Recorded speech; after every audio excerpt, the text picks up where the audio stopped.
காலை சாப்பாடாக இருந்தால் அதில் வந்து நம்ம தினம் வந்து இட்லி, தோசை, பூரி, பொங்கல், மசால் வடை, மசால் தோசை, இனிமேலாம் அப்படி வேண்டாம். அதெல்லாம் ஒரு காலம். எங்கே போனாலும் எனக்கு வந்து இட்லி வடை, அது வந்து என்னமோ விஜய் திருசா மாதிரி ஜோடியாகவே அடுப்பில் கொண்டு வந்து வைக்கிறது, இட்லியும் வடையும் தான் சேர்த்து சாப்பிடணும். அதெல்லாம் வேண்டாம். வடை சாப்பிடணும், தனியாக வடை சாப்பிடுங்க, 2 வடை சாப்பிடலாம், தப்பு இல்லை. ஆனால் இட்லியோடு சேர்த்து 2ஐயும் அரிசியோடு சேர்த்து எடுக்கும்போது அது வேகமாக அப்சார்ப் ஆக இருக்கும். இப்போ காலை உணவு எப்படி இருக்கலாம்? காலை உணவு வேணுமா வந்து ஒரு கப்பு நிறைய சுண்டல், நல்லா முந்தின நாள் நீங்கள் படுக்க போகிறப்போ கொஞ்சம் போல் கொண்டக்கடலையை ஊற வச்சுட்டு படுங்க. மறுநாள் காலையில் எடுத்து அது குக்கரில் வேகிற மாதிரி லேசாக வெந்து வேக வச்சாச்சுன்னா அதில் கொஞ்சம் போல் மிளகுத்தூள், கொஞ்சம் கொத்தமல்லி எல்லாம் இருந்தால் அது மேலே தூவி போடுங்க, கொஞ்சம் மஞ்சத்தூள் போட்டுக்கொள்ளுங்க, உப்பு வேண்டாம். வெறுமனே இந்த கொண்டக்கடலையை வந்து வேக வச்சு, ஒரு நாள் கொண்டக்கடலை, ஒரு நாள் ராஜ்மா, ஒரு நாள் நிலக்கடலை, ஒரு நாள் பாசிப்பயிறு, அது மாதிரியான சுண்டல் ஒரு கப்பில் இருக்கட்டும்.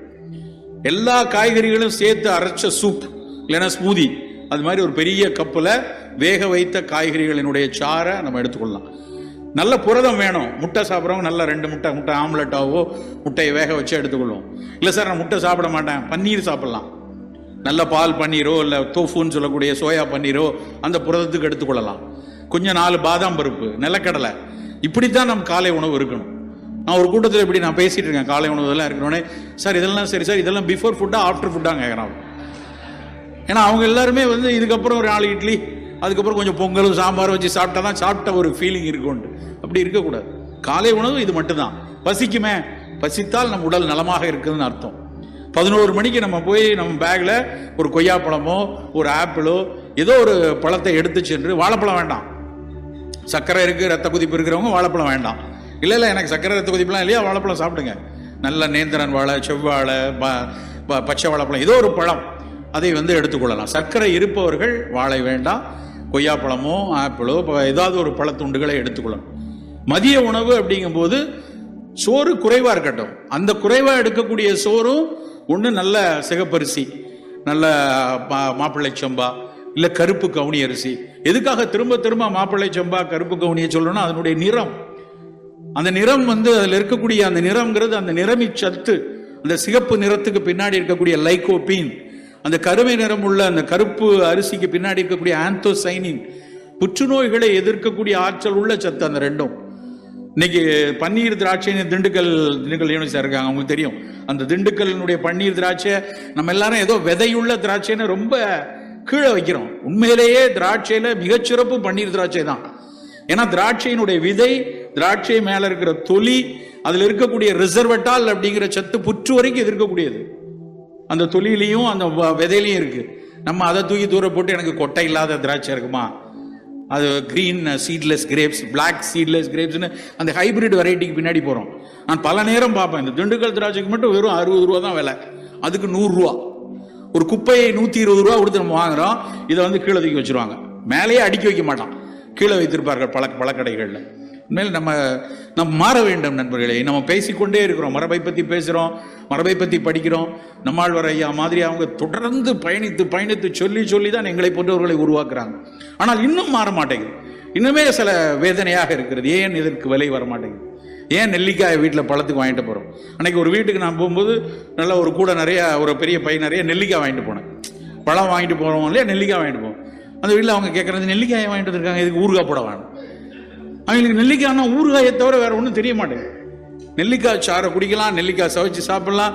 நெல்லிக்காய் ஊறுகாய் போட்டால் அது நெல்லிக்காய்க்கு செய்கிற மாபெரும் துரோகம். அது நெல்லிக்காயினுடைய அத்தனை சத்துக்களை இழந்து கூடுதலாக நோயை கொடுக்கக்கூடிய ஒரு தன்மையை அது கொண்டு வந்து விட்டுரும்.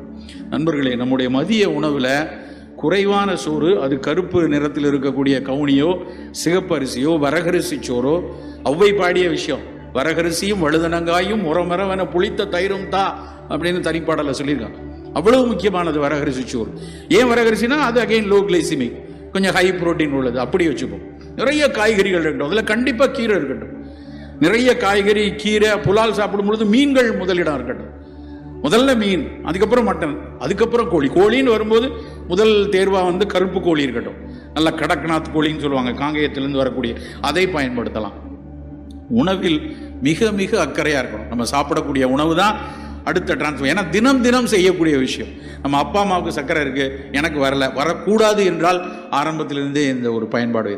இரவு உணவு 6:30 மணி 7 மணிக்கு முடிச்சிடணும். 6:30 மணி 7 மணிக்கு மேல பசித்தால் ஒரு துண்டு பழம், ஒரு கொய்யா பழமோ அதுவும், அதுக்கப்புறம் பசிக்காது. அந்த பழக்கம் வந்துருச்சுன்னா பசிக்காது. உலகமே இன்னைக்கு போற்றி பாராட்டக்கூடிய ஒரு விஷயமா இருக்கிறது வந்து என்ன அப்படின்னா அந்த இன்டர்மிட்டன்ட் ஃபாஸ்டிங். காலையில 9:30 ஒரு சாப்பாடு சாப்பிடுங்க, சாயந்தரம் 5:30 ஒரு சாப்பாடு சாப்பிடுங்க. இதைத்தான் நம் சமூகம், தமிழ் சமூகம் காலகாலமாக செய்து கொண்டிருந்தது. ஆனா இன்னைக்கு ஆய்ந்து அறிந்து சொல்றாங்க, சக்கரை கட்டுப்படணுமா, புற்றுநோய் வரக்கூடாதா, ரத்த குதிப்பு குறையணுமா. ரத்த குதிப்பு நல்ல கவனமா ஞாபகம் வச்சுக்கணும். ஏன்னா அந்த இந்தியா B7 அந்த ஆர்டிக்கல் அவங்க கண்டுபிடிச்சிருக்காங்க என்னன்னா 30% மேல சைலண்ட் ஹைப்பர்டென்சிவா இருக்காங்க. நான் தெரியாது நமக்கு ரத்த குதிப்பு இருக்கான்னு நம்ம போய் மருத்துவரை பார்த்தா தான் தெரியும். மருத்துவரை பார்த்தா கூட நாங்க இருக்குன்னு சொன்ன உடனே சார் இது ஒயிட் கோட் பிபி சார், உங்களை பார்த்தாலே வந்துருது அப்படிங்கிறான். நம்ம என்ன பூத மாதிரியா இருக்கோம் பார்த்தா வர்றதுக்கு? வராது. ஆனா அவர்களே தன்னைத்தானே ஏமாற்றிக் கொள்வது. உங்களை பார்த்தா தான் வந்து படபடப்பாயிருது இல்ல, அதனால தினம் தான் வீட்டுல படபடப்பா எத்தனை நேரத்தில் இருக்கீங்க, எப்போ யாரோ வச்சு தன்னை ஏமாற்றிக்கொள், தனக்கு பிபி இருக்குன்னு சொல்வதை வந்து ஒரு ஸ்டிக்மாவா அப்படி நினைக்கிறவங்க தான் அதுல மாட்டிக்கிறாங்க. ரத்த கொதிப்பு சத்தம் இல்லாமல் இருக்கும்போது, உயர்ந்தே இருக்கும்போது மெல்ல மெல்ல மெல்ல குட்டி குட்டியா ரத்த நாளத்தை அது ஒரு அலட்சி கொடுத்துக்கிட்டே இருக்கும். மைக்ரோ வாஸ்குலர் டேமேஜ்ங்கிறான். இப்போ கிட்னி எடுத்தோம்னா கோடிக்கணக்கான நாளங்கள் இருக்கு. அது ஒரு பிரச்சனையை உருவாக்குறதுக்கு முன்னாடி பாத்தீங்க, அது வெளியே தெரியும் போது 80% அதை இழந்துடும். உங்களுக்கு கிரியாட்டினின் 1.2 1.3 வரும்போது அங்க கிட்டத்தட்ட 60% மேல காலி. சார் இப்பதான் சார் லேசா ஒண்ணு கூடி இருக்குன்னு வெளியே நம்ம சொல்லுவோம். ஆனா 60% கீழே டேமேஜ் ஆன அப்புறம் தெரிய வரும். அப்ப தெரிய வரதுக்கு முன்னாடி நம்ம சிறுநீரகத்தை பாதுகாக்கணும்னா சர்க்கரையும் ரத்த கொதிப்பையும் கட்டுப்பாட்டில் வைத்திருக்கணும். நிறைய தீர்வுகள் நம் கண் முன்னாடியே இருக்கு. இந்த உணவு அதுல ரொம்ப ரொம்ப முக்கியமான விஷயம். நண்பர்களே, கம்யூனிகபிளோ நான் கம்யூனிகபிளோ அக்கறை நம்ம அடுப்பங்கரையில் இருந்து துவங்கட்டும். நம்ம அடுப்பங்கரையில் கூடுதலாக செலவழிக்கக்கூடிய 20 நிமிடங்கள் நம் ஆயுட்காலத்தில் கூடுதலாக 20 வருடங்களை தரும். ஒரு சின்ன அக்கறை.